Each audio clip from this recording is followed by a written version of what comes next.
సుమారు 3 నెలల పాటు బుల్లితెర ప్రేక్షకులను అలరించిన బిగ్ బాస్ తెలుగు సీజన్ 8 ముగిసింది.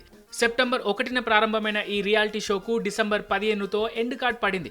డిసెంబర్ 17న గ్రాండ్ ఫినాలే గ్రాండ్ గా జరిగింది. ఈ వేడుకకు global star Ram Charan chief guest గా విచ్చేశారు. బిగ్ బాస్ విన్నర్ నిఖిల్ అంటూ అనౌన్స్ చేసి బిగ్ బాస్ సీజన్ 8 ట్రోఫీతో పాటు భారీ ప్రైజ్ మనీ అండ్ కార్ ను గిఫ్ట్ గా ఇచ్చాడు చెర్రీ.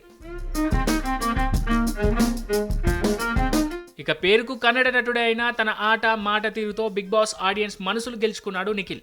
కంటెస్టెంట్ సూటిపోటి మాటలు అన్న ఆటతోనే సమాధానం చెప్పాడు. ఇక ఫిజికల్ టాస్కుల్లో అయితే నిఖిల్ కు తిరుగు లేకుండా పోయింది. దీంతో మొదటి నుంచి ఈ సీరియల్ నటుడిని బిగ్ బాస్ టైటిల్ ఫేవరెట్ గా భావించారు. ఇప్పుడు అదే నిజమైపోయింది.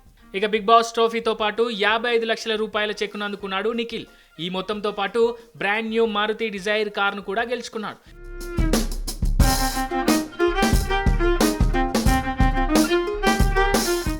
ప్రైజ్ మనీయే కాకుండా బిగ్ బాస్ షోలో పార్టిసిపేట్ చేసినందుకు నిఖిల్ వారానికి ఏకంగా 2.25 లక్షల పారితోషికం తీసుకున్నాడట.